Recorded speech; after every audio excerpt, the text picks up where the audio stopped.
The Giver, Chapter 6, Part 1. Lily, please hold still, Mother said again. Lily, standing in front of her, fidgeted impatiently. I can tie them myself, she complained. I always have. I know that, Mother replied, straightening the hair ribbons on the little girl's braids. But I also know that they constantly come loose, and more often than not, they are dangling down your back by afternoon. Today, at least, we want them to be neatly tied and to stay neatly tied. I don't like hair ribbons. I'm glad I only have to wear them one more year, Lily said irritably. Next year I get my bicycle too, she added more cheerfully. There are good things each year, Jonas reminded her. This year you get to start your volunteer hours. And remember last year when you became a 7, you were so happy to get your front button jacket.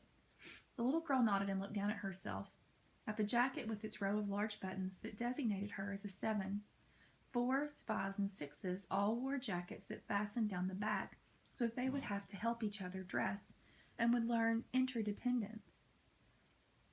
The front button jacket was the first sign of independence, the first very visible symbol of growing up. The bicycle at 9 would be the powerful emblem of moving gradually out into the community away from the protective family unit. Lily grinned and wriggled away from her mother. And this year you get your assignment, she said to Jonas in an excited voice. I hope you get pilot, and that you take me flying.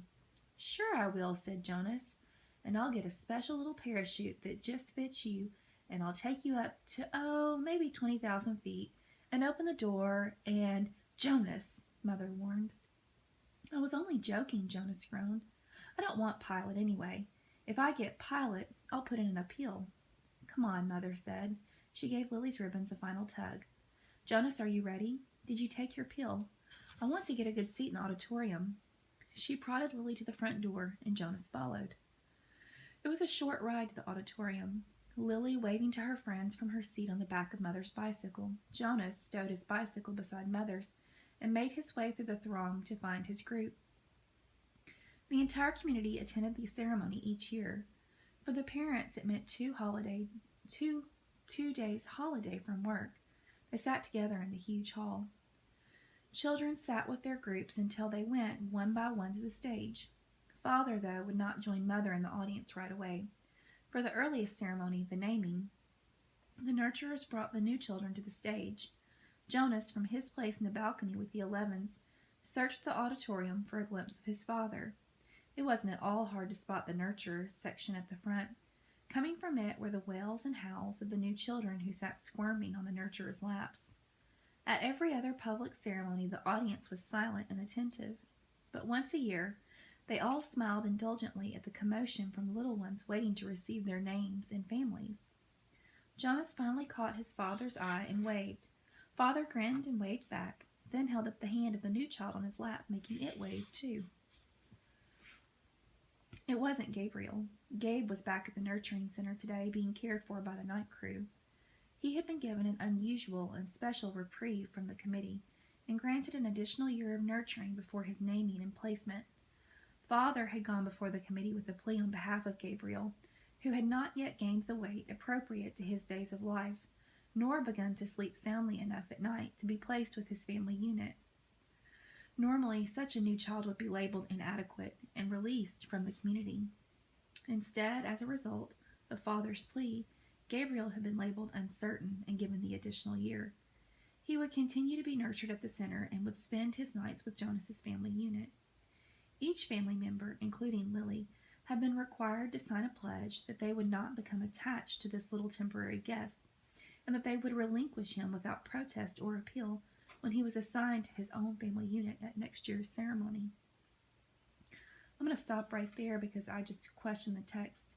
It says that all the family members, including Lily, who's 7, have been required to sign a pledge that they would not become attached to Gabriel. I wonder how it is that you can promise you won't become attached to a child, especially an infant who's living in your home. How can you, for one thing, ask a 7-year-old to do that, but how can you make that promise and know that you'll be able to keep it? At least, Jonas thought, after Gabriel was placed next year, they would still see him often because he would be part of the community. If he were released, they would not see him again, ever.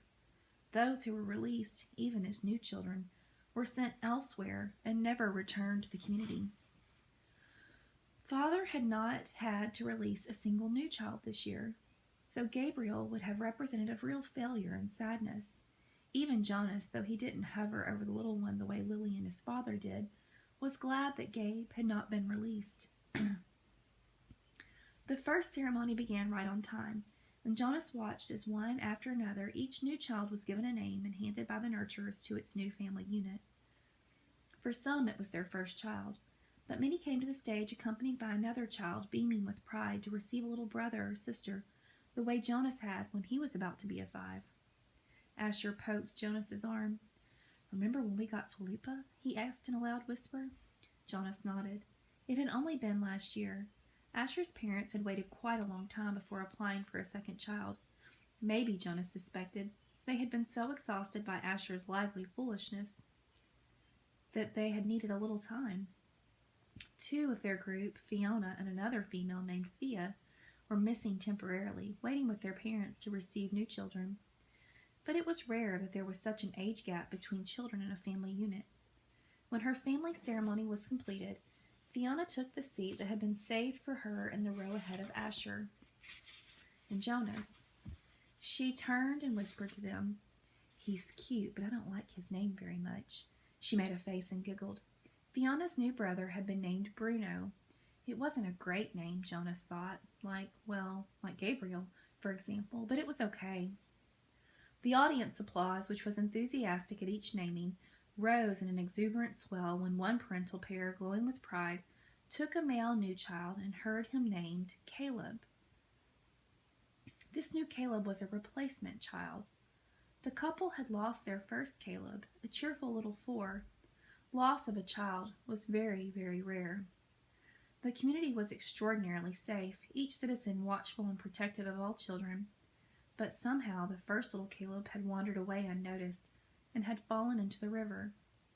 The entire community had performed the ceremony of loss together, murmuring the name Caleb throughout an entire day, less and less frequently, softer in volume, as the long and sober day went on, so that the little 4 seemed to fade away gradually from everyone's consciousness.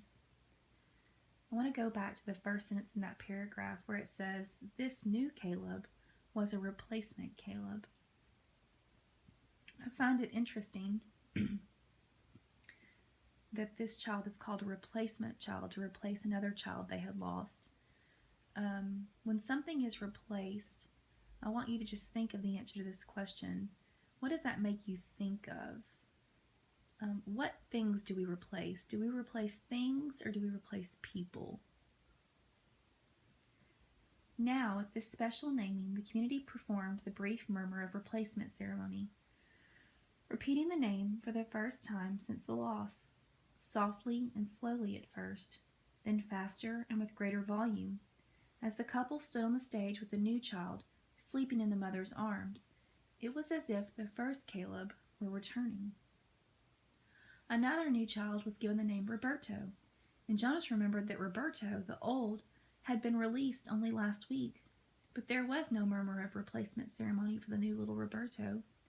Release was not the same as loss. It's another question I want to ask.